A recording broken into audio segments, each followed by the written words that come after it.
हमने हमने enterprise efficiency और प्रोडक्टिविटी नहीं सिखाई। हमने हर चीज का शॉर्टकट, झूठी बातें करना सिखाया है। मुझे इस बात का बड़ा अफसोस है। लेकिन मैंने ये कहा कि क्या यह संभव है कि हम भारत की जो समस्याएं हैं जो पिछले 50 साल से चल रही हैं, इसलिए कि सब लोग उन पे बात करने से डरते हैं।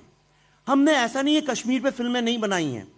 कश्मीर पे भारत के सबसे ताकतवर, सबसे बड़े, सबसे रईस, सबसे बड़े influential stars, directors, producers, writers ने इतनी बड़ी बड़ी फिल्में बनाई हैं जिसकी आप कल्पना नहीं कर सकते। चाहे वो रोजा हो, चाहे वो फना हो, चाहे वो फिजा हो, चाहे वो मिशन कश्मीर हो, चाहे वो हैदर हो।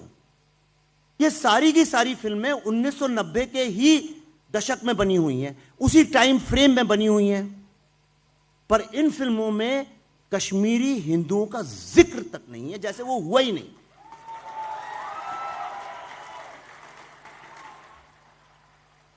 दूसरी विडंबना देखिए, ये सारी फिल्में टेररिस्ट लोगों को जस्टिफाई करती हैं कि उस बेचारे पे ये जुल्म हुआ। सुन लीजिए, देखिए तालियां हो जाएंगी। मैं सीरियस बात कर रहा हूं। उस पे जुल्म हुआ इसलिए उसने बंदूक उठा ली।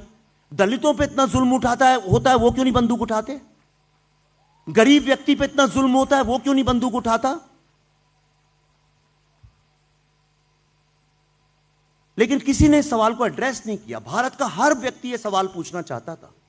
और ये फिल्में ऐसा भी नहीं है कोई प्रमाणित फिल्में थी।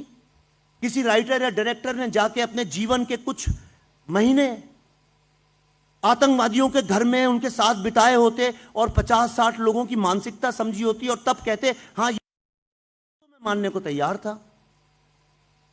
हमने डाकुओं को ग्लोरीफाई किया, घोड़ों पे बैठा बैठा के उनको हीरो बनाया। हमने नक्सल लोगों को ग्लोरीफाई किया, हमने स्मगलर्स को ग्लोरीफाई किया, हमने टेररिस्ट लोगों को ग्लोरीफाई किया। और ये एक बहुत इट्स अ सैड कमेंट्री। हमने अपने युवाओं को शॉर्टकट फिल्मों के जरिए भी सिखाया और हमने उनको झूठ बोला। ये गलत है। टेररिस्ट कोई भी सताने से नहीं बनता है। जितने टेररिस्ट मारे गए हैं उनमें से कोई भी सताया नहीं गया था।